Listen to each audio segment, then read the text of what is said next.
Hey there, I'm Barbara, and I'm excited to share my very first how-to video with you on my channel, Reclaimed Classic Designs. Usually, I create custom hand-painted home decor items, but today I'm stepping slightly out of my comfort zone to bring you my unique and functional lumber cart design. It's perfect for any workshop, and I can't wait to show you how it's done. I needed to build a lumber cart that was simple, and everyone that I had seen online always had plywood storage, which I don't need. So this is my version of an Anna White lumber cart, a little bit scaled down. So I have put together the base and marked out where the caster holes need to go.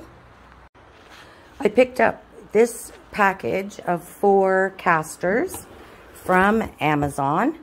They appear to be extremely heavy duty, and I believe they are rated about 1,200 pounds, and they all have a lock on each and every wheel. They came with these bolts and nuts, but they won't work for my application.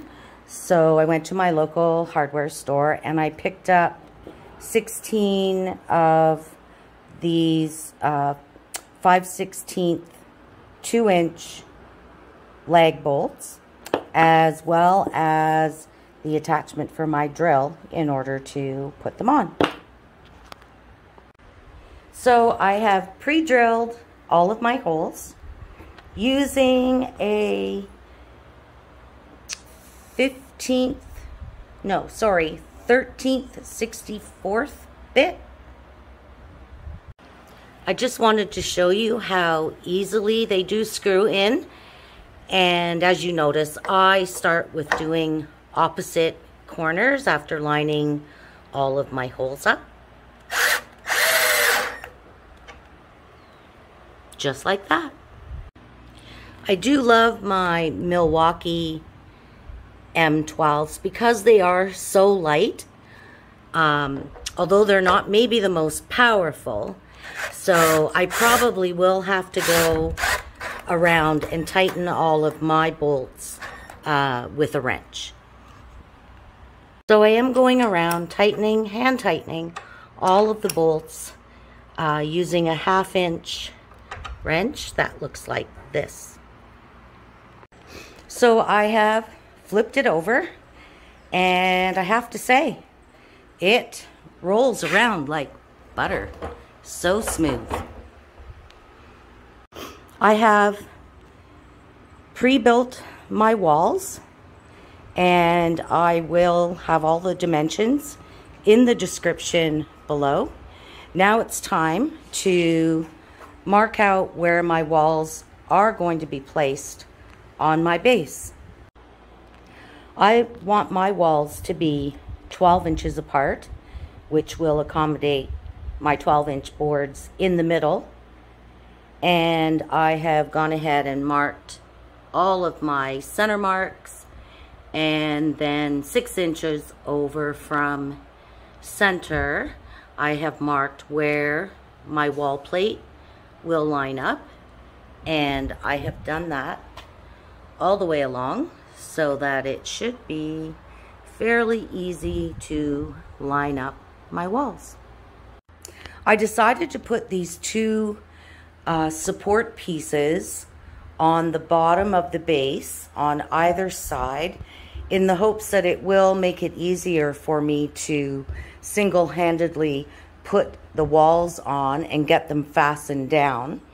I have pre-drilled and put probably far too many screws on either side, and as well as I put this support piece at the top so that when I'm putting up my second wall, I'll be able to fasten it. So before trying to put the walls on, I'm going around and locking all of the wheels. Very, very simple. And to unlock them, there's an off, and you just hit the off and they're unlocked. So I'm very impressed with these wheels so far. So now all 4 wheels are in the lock position, and I just wanted to show that I'm pushing on it and it is not moving. Very, very impressive. So here is the first wall put up. Using a level, I was able to get it very straight, and it's actually fastened extremely sturdy considering it's only currently fastened on the 2 ends. I will be adding nails, of course, to all of the supports in the middle.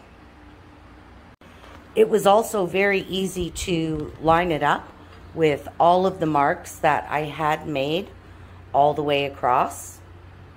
The second wall went up just as easy as the first wall, and I wanted to show you that in the end it turns out pretty easy to get them level, and that's before putting in the top support beams to help give it more steadiness. I decided to put my shelves at 12 inches apart, and I found the easiest way to transfer those markings onto the wall studs was to mark out on one board the 12-inch increments and then rest it on the beam of the base, and then transfer those markings onto each and every wall stud. I added in some cross bracing using some 1x3s that I had, and it has made a difference, making it much more sturdy. So I've just finished cutting all of my shelf pieces with the lumber that I had on hand. I am a few pieces short, but they can always be added on later. I chose to make my shelves with a 12-inch overhang, so I cut my shelves all at 15.5 inches long. I set up a stop on my miter saw, which made the process of cutting the shelves go very quickly. And I also took a few extra minutes and I did a 45 on the ends of my shelves. I know it's a lumber cart, but it just gives it a bit more of a finished look. It's going to be around for a long time. And I also took a hand sanding block and knocked off all of the rough edges left by the actual cutting in the saw. I also took my square and went around and marked a line where all of my shelves are going to be fastened on. Should make it much easier to get them on there straight. I forgot to mention that I only had a few 2x4s left, so I was able to cut them into shelving pieces, which I'll be using on the ends of the first 2 rows of my shelving. The rest of the shelving pieces I cut using 1x3s, and I plan on putting my heavier pieces of wood towards the bottom of the cart, and as you go up the cart I'll be putting on, you know, lighter, smaller pieces of wood.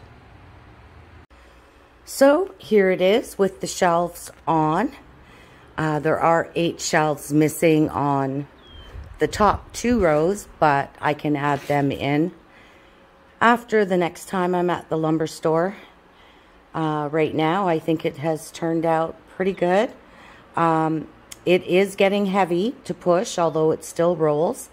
I think I will be taking the advice that I've seen online, and that is to load it very close to where you want to end up, because it will be very difficult to roll. And here it is in its spot, loaded up with all of my dimensional lumber, which is what I use the most. I was looking for a cart that would have shelves on both sides and couldn't find one. They always had half the cart for plywood, which I don't really use. Although, If you were to put your cross supports for the two walls up at the very top using 1x3s, you have 47 inches clearance. So you could easily put a half sheet of plywood in the middle on an angle. Well, I think it's turned out just great for what I needed.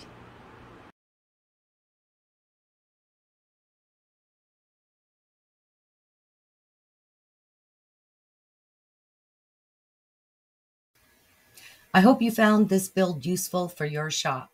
My channel is brand new, so if you love DIY and creative home decor, hit that subscribe button to see my upcoming projects. Thanks for watching.